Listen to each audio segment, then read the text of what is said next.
everybody. This is Dan Cerrucci, and this is the Advocates.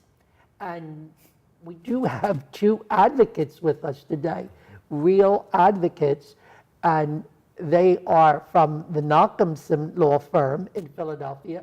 I want to say that they're probably two of the best lawyers in Philadelphia, two of the hottest lawyers in Philadelphia right now, Alan Nochumson and Natalie Klyashtorny.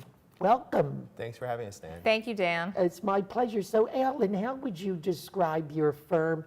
Would you say it's, what is it, a real estate firm, a business firm? What's it all about? We're real estate and business attorneys, so I handle the transactional portion of the firm. So I deal with all the agreements of sale, all of the corporate paperwork. I have a zoning practice, which is like a quasi-litigation function. And then Natalie handles all the litigation aspects of the firm. And Natalie, you're like a gladiator then. You go into court? Yes, I do, Dan. Oh my goodness, is it, I mean, did you naturally come to this? Were you always a litigator? I've always been a litigator. I like an intellectual sparring, so to speak, and I enjoy being in court. I enjoy interacting with other attorneys and judges, and of course, representing my clients' interests. And I see that on your biography it said when you go into court, the judge, you're usually known, the judge usually knows you. You have a familiarity. You have a wonderful familiarity with the Philadelphia legal community. Well, as you well know, Dan, I was active with the Philadelphia Bar Association, with which you worked for many decades. I don't usually admit it that easily, but go ahead. I started out with the Young Lawyers Division, and I was chair of the Young Lawyers Division, and I've also been on the Board of Governors and an officer, and I've also been on the Judicial Commission, and that engagement has allowed me to meet a lot of judges and a lot of attorneys, and it's been a bolster to the practice because I do know a lot of people. So She's well connected with the Philadelphia legal community. She is. But so is Alan. He was also. But the two of you met through the Philadelphia Bar Association, and Alan, what happened there? That's correct. So I'm actually born and raised in New York. I went to law school down in D.C. I moved to Philadelphia in '99, and one of the ways I was able to start my own practice was getting very involved in the Philadelphia community. And one of the organizations I did join was the Philadelphia Bar Association. So Natalie and I were both very active members of the Young Lawyers Division. We actually both chaired the Young Lawyers Division.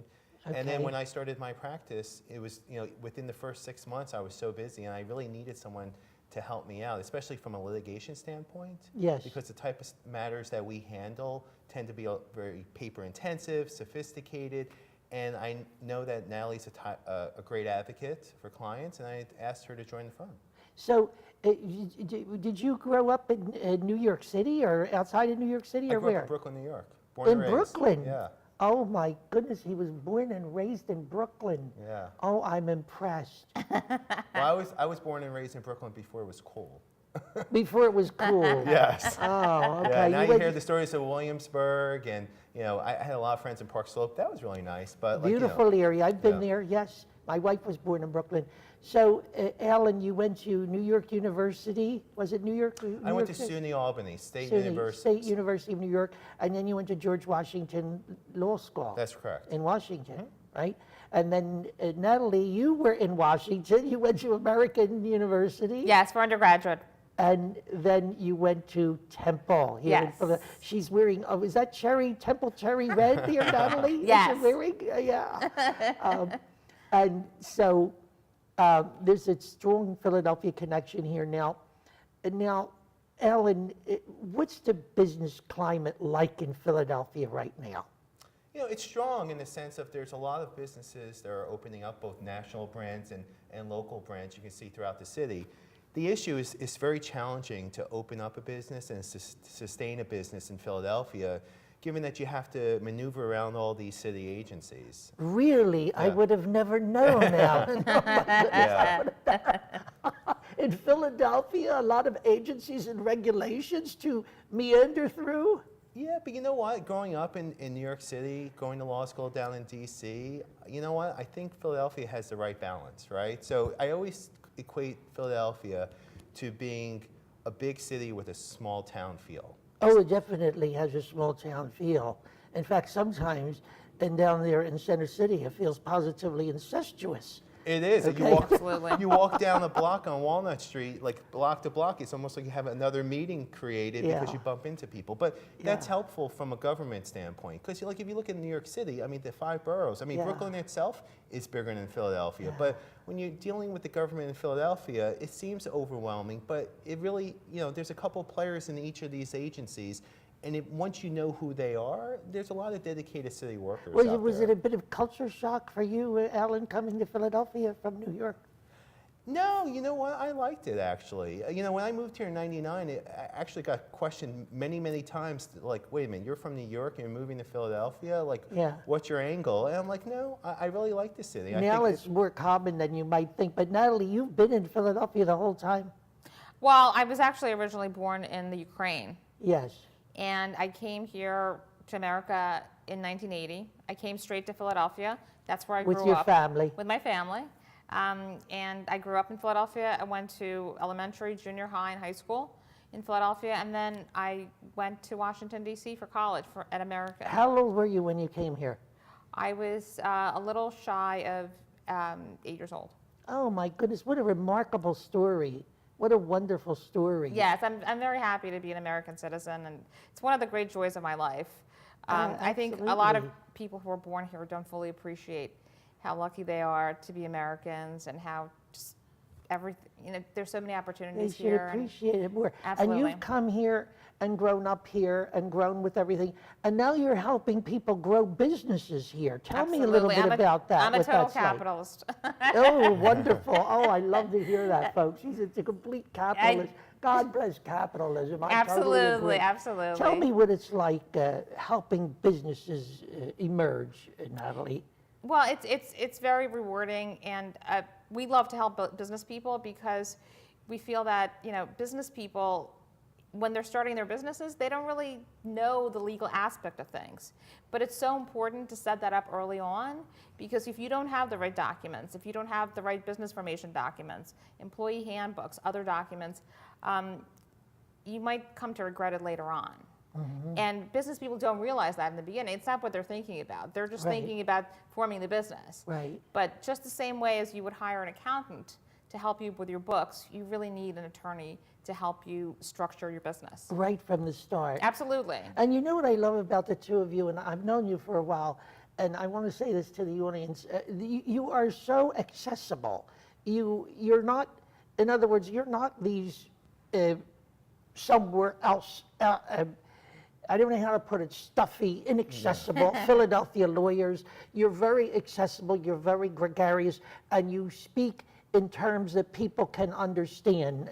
Alan, that must be important when you're interacting with business people, especially those that are just starting businesses. Yeah, I agree. I mean, the way I conduct myself, I like to treat others how I like to be treated, right? And I tell people when they hire me, I'm performing a service to them, right? So if you think about it, we have to hire people in our lives, whether it's contractors, accountants, lawyers. Even we have to hire lawyers outside our fields, right? I want to have a positive experience with those professionals, and I want people to have a positive experience with me as well. And they say you're extremely punctual, you're very conscientious, Alan. You want to be a partner with your clients. That's right. In every sense of the word. Yeah, well, my time is no more important than anyone else's, right? And one of the things that we do with our clients that I'm very proud of, just like our firm has grown over the years, I'm very proud of growing with my clients. A lot of times a client brings me on for one matter, and all of a sudden, I'm their attorney. Like, we are outside general counsel to a lot of emerging companies in the Philadelphia area. Actually, one of our companies that we represent, V2 Properties, just got recognized as Developer of the Year by the Philadelphia Inquirer. Wonderful. And we do a ton of work for them. And Natalie, you feel you're symbiotic, the two of you? Symbiotic. I mean, you work well together. We work well together, and we're friends. Like I Yeah. said, we met through the Philadelphia Bar Association, through the Young Lawyer Division. We were friends before we started working together. Practicing law is stressful. There's all sorts of challenges, not the least of which is personalities, but I think we mesh well together, and we're always laughing in the office. No That's matter wonderful. what is happening, it's good to have that comic relief, and I think you're part of a new whole emerging culture and group of Philadelphians that are, bringing the city in the forefront and really making it an exciting, a vibrant, meaningful city. Okay. Now, Natalie, you don't want to have to take your clients into court, but if you have to, you're there. Absolutely, absolutely. And I always counsel my clients that whether to litigate or not to litigate it, that is the business decision on their part. And I enjoy litigating, but it's not always in the interest of the client because, as we well know, litigation, there are no guarantees. Right. Whereas under other methods, such as settlement or mediation, if the parties agree, you do have a guaranteed result. So whatever I'm doing, I'm always thinking of the client's best interests. And I'm advising them accordingly. Right. And sometimes clients take the advice, sometimes they don't. Yeah, you can't control that, but you really have to think of the client's interest because we're all about the repeated business as well. So Absolutely. we realize that if a client is unhappy with the outcome, we may not hear from them. You're building relationships. Absolutely. That's right. You're building relationships. It is relationship. Like, again, you can't think of them, you have to think them as a partner in whatever you're doing, right? So a lot of times we partner up with our clients. We love to see them grow, right? There are many opportunities, because I do a lot of real estate work, right. where I hear of an opportunity, I give it to a client, not because I'm making any money out of it, but it gives me pleasure to actually see them growing, getting that opportunity. So and vice versa. I have clients all the time. The easiest way to get business is to have your clients continue using you and expanding that clientele. Second way is all word of mouth, and that's how we actually get most of our business, is clients are advocating for us, right? So again, I work hard for them, I do good work for them. If I see an opportunity within their field, I'm always advocating for them, and vice versa. Great, great. We're going to be right back, folks. We're going to take a break, and we'll be back with the word of the week, and we'll end the show with the quote of the week.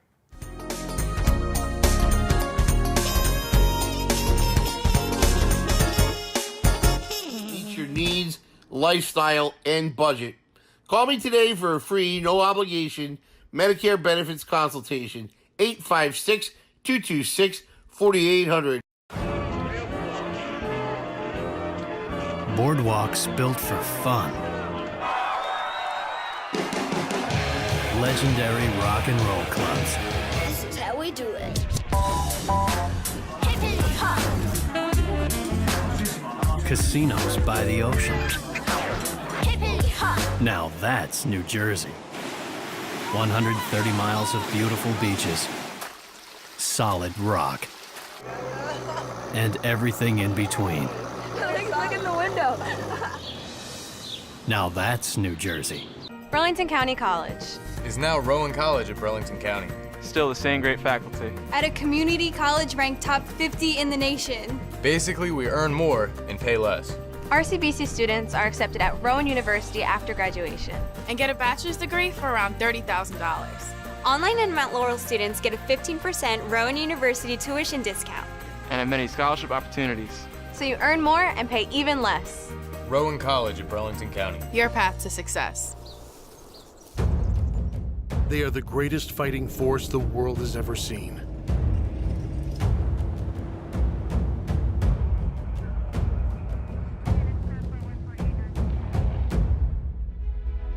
But what does it take to strengthen our service members?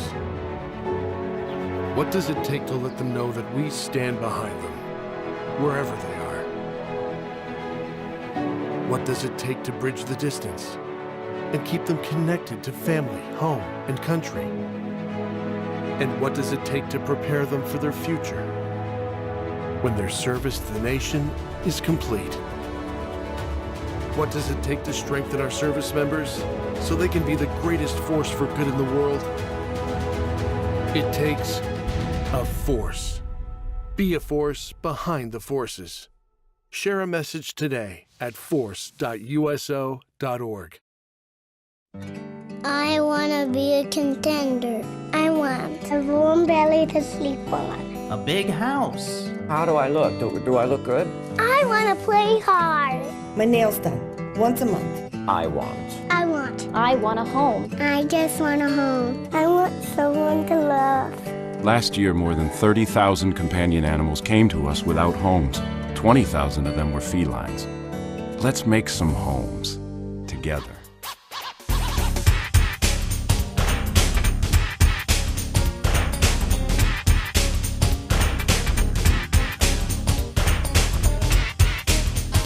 Hi there, this is Dan Cerrucci. You're back with the Advocates. We're having a great time with the Nochumson Law Firm here. Oh, don't get scared because we're talking with lawyers or we're talking about the law or a law firm, because these are two really wonderful people, Alan Nochumson and Natalie Klyashtorny, and they are the partners in the firm. And the word of the week is a legal word. It's bifurcate. It's a term that lawyers use. It's like a $64,000 word for something very simple, isn't it? It's really something simple, relatively simple, and it means to separate into two parts, okay? Not that I want to separate Alan and Natalie, because I think they're such a great team. Alan, let me ask you this. What is the greatest quality or characteristic that a lawyer can have? To keep their cool.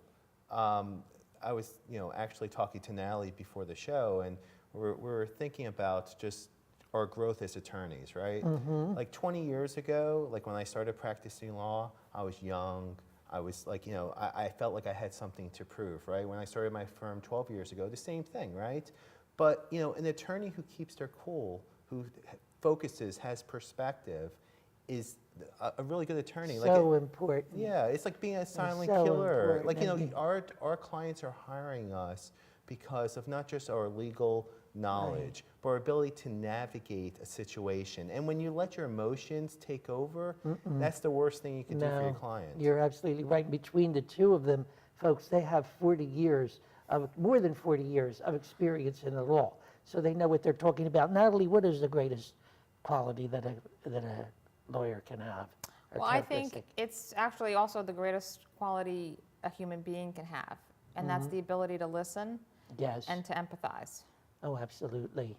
Yeah. Absolutely. Somebody once told me that when you go to a lawyer, and look, oftentimes, not all the time, you shouldn't wait this long, but oftentimes when you go to the lawyer, you have a problem, you're in trouble. Absolutely. And somebody told me the greatest thing that a lawyer can do is listen to you. They listen, they take notes, of course, with their sound judgment and experience. And when you leave the lawyer, you should feel like all of your worries have left you and you've given them to the lawyer. It's been transported to the lawyer. That's a big responsibility, isn't it? It is. Absolutely. A lot of times when we're dealing with people, representing them, we're dealing with a situation that's very scary for them, where there's a lot of, most of the matters that we're handling are commercial matters. I mean, Natalie also does employment matters, but it'll affect their lives one way or the other drastically when you're dealing with litigation. Right. Even the transactional stuff I do, the real estate development work I do, it's not just the client. It's their business, it's their employees, it's their contractors. There's a lot of things on the line when we're representing someone. And people are investing major money. They're investing their time, their treasure, and their talent. Yes. In what they're doing in business. Yes. Okay? And you guys do real estate, you do litigation, you do land use and zoning, business formation, and general counseling. Appellate, you're licensed both in New Jersey and Pennsylvania. Yes. And in all of the courts at every level, federal, state, local, and so forth. Yes. Right on up and down, so nobody has to be concerned. You're all legit, you're legit in all those. And you also do title insurance. Yeah, I mean, not as much with the regulations. And we even practice in other states. Like, actually, I was approached by, again, a company that does a lot of work in Philadelphia, but they actually do work in New York, a substantial amount of work in New York City. And I was asked recently for our firm to handle a litigation matter in New York City on a pro hoc vice basis.